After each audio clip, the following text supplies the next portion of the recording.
assisted with very little of the electrical or engine work, so Patrick's gonna take over for this episode. For being such a small room, the engine room was probably one of the most daunting tasks that we had. In this episode, we'll focus on repowering our entire boat, starting with the engine room and the electrical system.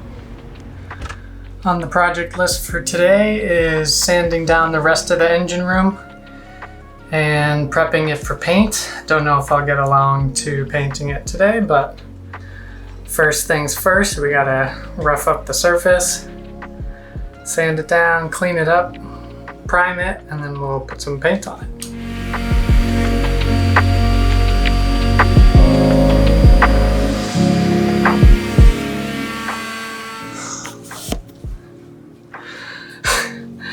Just spent 30 minutes in there and I'm already completely soaked through. Kind of gross. Not even close yet. Okay, so yesterday I finished sanding the entire remaining walls of the engine room and getting rid of some of the old rotten wood that was in there still. So now I'm ready to paint, and first we're gonna do the primer and then make sure it gets finished with a nice bright white coat of paint at the end, so everything should match.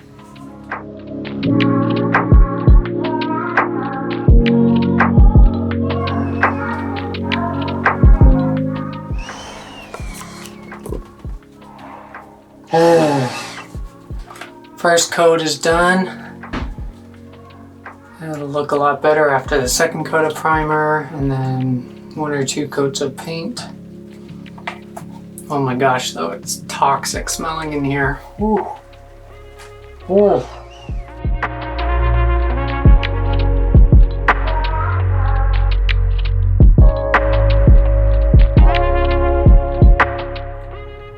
We also updated the fixtures to match the brass throughout the rest of the boat.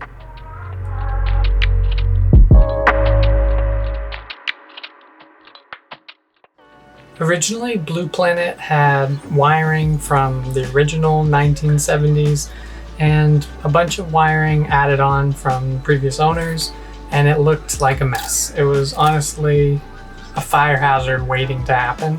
A lot of the wires were undersized, improperly crimped, corroding, and just falling apart, and impossible to tell what was going where.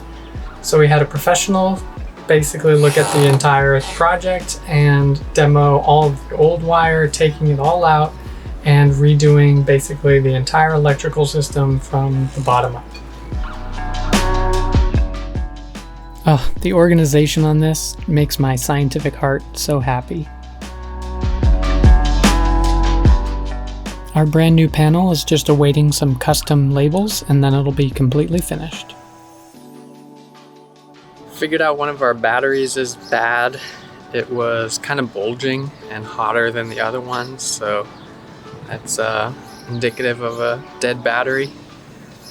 Took it out, tested it, and yeah, it was dead while the other ones were fine. So gonna go replace that. Our AGM batteries, house batteries, lead acid batteries finally died, so we have no real way to power the boat. We have a new starter battery, but that's just for starting the engine, essentially. We said once this happened that we would upgrade to lithium. So today's the day. We got some brand new lithium batteries. These are 2 300 amp hour Rely-On lithium batteries. They're giant, so they're gonna go into one in each of these compartments under the seating area. And that should be enough power to basically run our cooking, induction, cooktop, fridge, freezer, and then we'll charge that with our solar panels. We were originally going to go with a cheaper option from China, but didn't really feel good about having a cheaper option with limited warranty, and the reviews were kind of all over the place. So we instead decided to go with Rely-On because we know, I've heard of other cruisers using these specific batteries. They are also a 1% for the planet, which is important to us. They give back to conservation and helping the environment, which is a big deal because we're trying to do that as well. Plus, there's a 10-year warranty on these, so it's pretty much the entire lifespan of the batteries anyway. And keeping with the spirit of all of our stuff, the original stuff on the boat dying, our inverter finally kicked the bucket as well. It was 20 years old and finally stopped working. So we had to get a new inverter. We decided to go with a Victron Multi-Plus 2. It's a little bit beefier, puts out more power than our original one did. And will go nicely with our new lithium battery setup as well. However, since we now have lithium house bank and the lead acid starter battery, I got this DC to DC charger so that we can power our starter battery off of our lithium house bank. Now the best part about having all of our electrical systems working is that I can now enjoy a nice cold beverage. Cheers.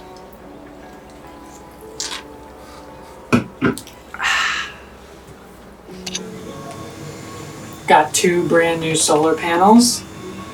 They are much bigger than I thought they would be. Each panel is 100 watts, so with 2 of those we'll have 200 watts from the sun, which we get pretty much constant sun all day, which is nice. We also have this Victron MPPT solar charger.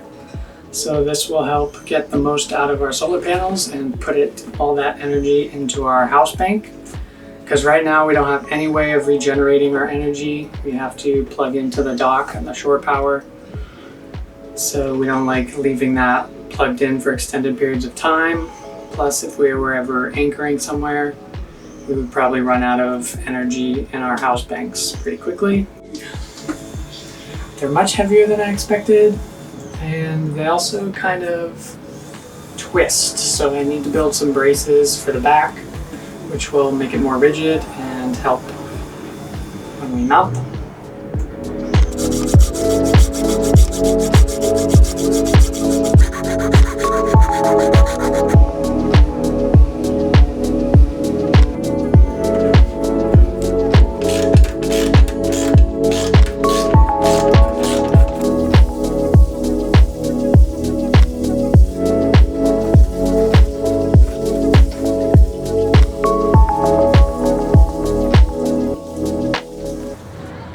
Okay, just put the first solar panel on. Now we just got to do the same thing for the other one on the other side.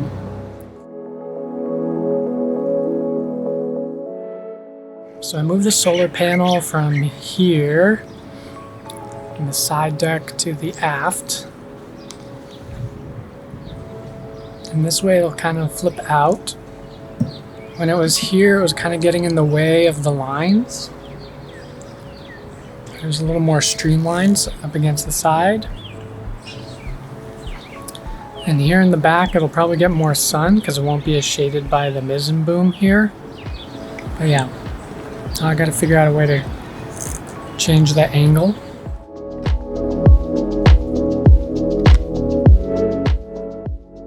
Okay, just cut 2 pieces. These will be the supports for our solar panel so that they can actually tilt up towards the sun. And then we can take these off when we don't want them.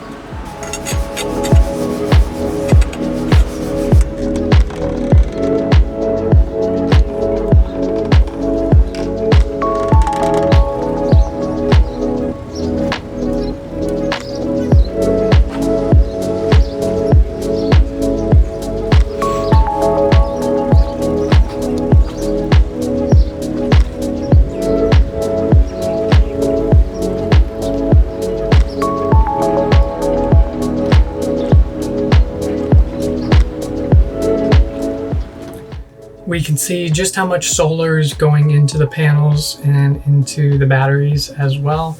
using this Bluetooth solar MPPT charger we have here mounted in the aft cabin. Remotely, I can see from my phone how much solar is going from the panels to our battery bank.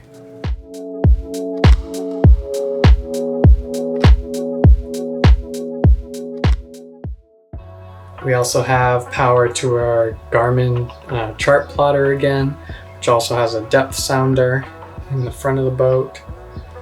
So when we go out, that'll make it a lot easier for us. Let's turn it on. Hey! So the chart plotter's on an articulating arm, so we can have it either inside the cabin or out in the companionway facing towards the cockpit while we're sailing.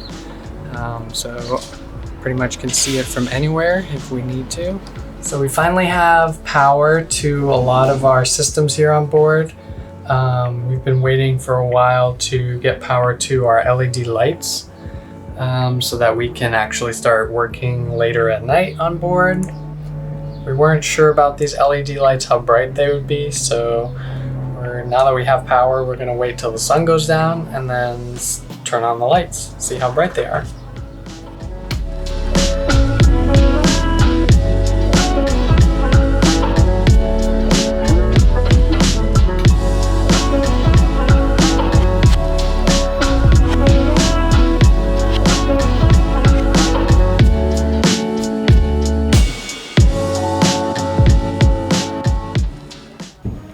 Next, it was about time we tackled our diesel tanks and engine problems.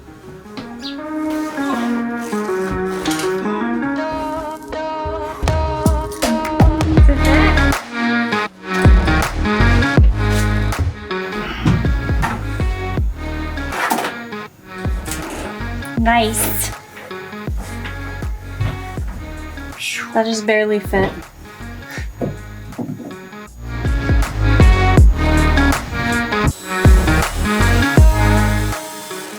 Alright, the diesel tank is secured and in place. Looks pretty good.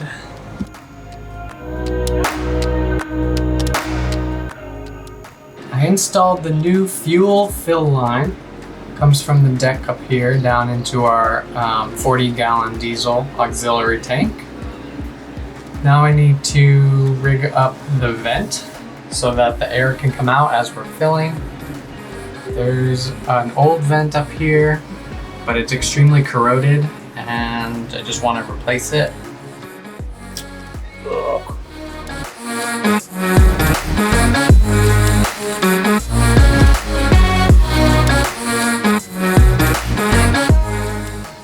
So our boat only had a 18-gallon day tank. Since we took out the leaky tanks in the floor, we added this 40-gallon plastic tank over here as well in the engine room. That's going to be our deck fill, so we can go to the dock, fill the tank from up above. Then we also added a transfer pump that'll go through a fuel filter and fill our day tank from there, so we know that we always have clean diesel going into the day tank, which means that clean diesel will be going into the engine. While we're installing this system, we've looked inside our day tank and saw that it was kind of dirty, had a little bit of floating or sediment floating around inside. So I'm going to drain that tank, clean it out, and get it ready.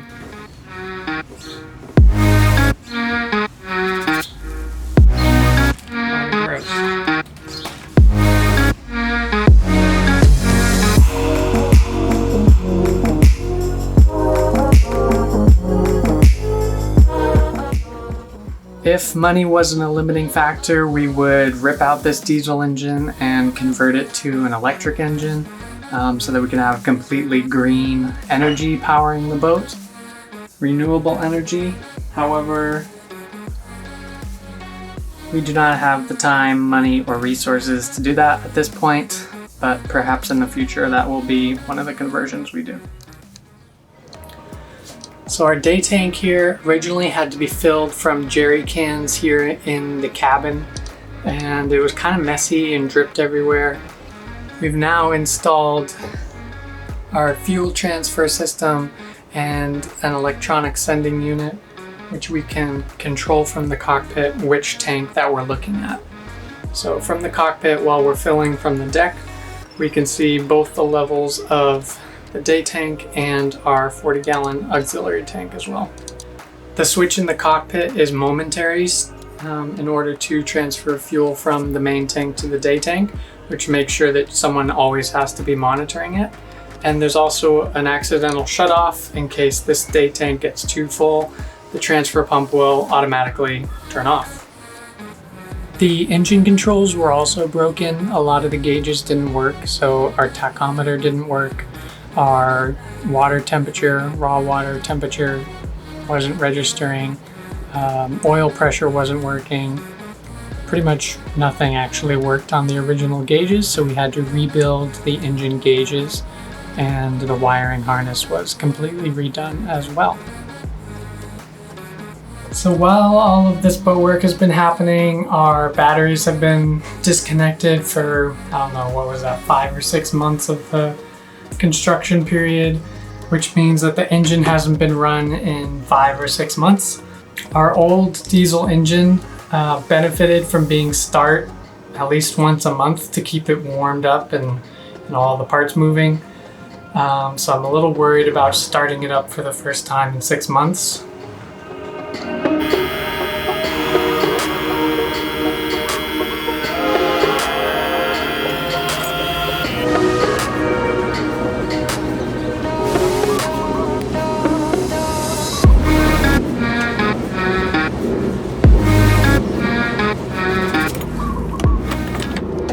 So what are you doing? Our engine won't start. I don't know why. I can fix it. I'm mechanical.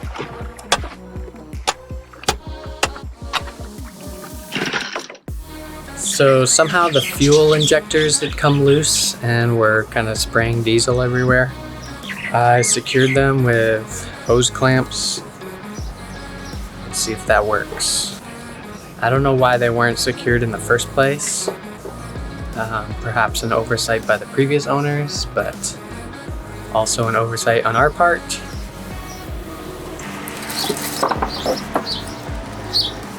I also have my bag of engine goodies we're gonna go replace. Need a new fuel filter, and a lot of the fuel lines were cracked, which may be letting air in, which may be contributing to why our engine won't start. We'll see. So I got a new fuel filter. We'll put that back on. Still need to get some new lines to replace the ones that were cracked. And yeah, put this engine back together.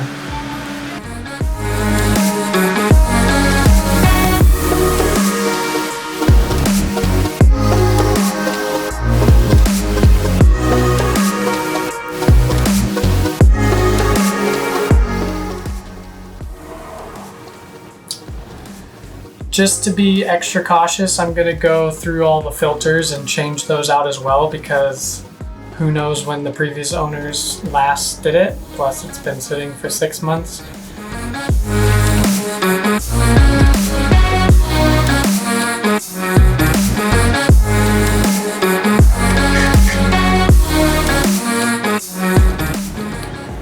Alright, let's let her rip.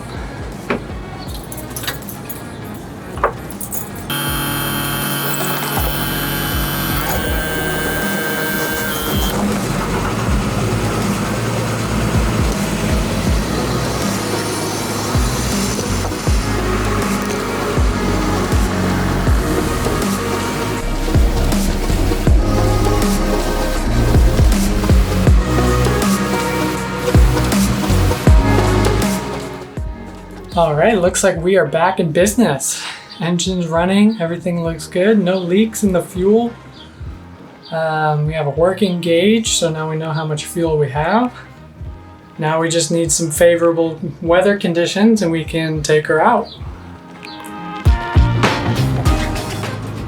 And finally, after a year of boat ownership, We get a good weather window, and we decide to take Blue Planet out for her maiden voyage.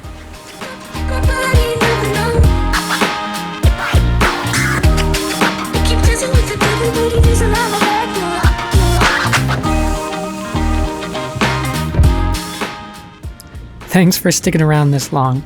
We'll see you next time.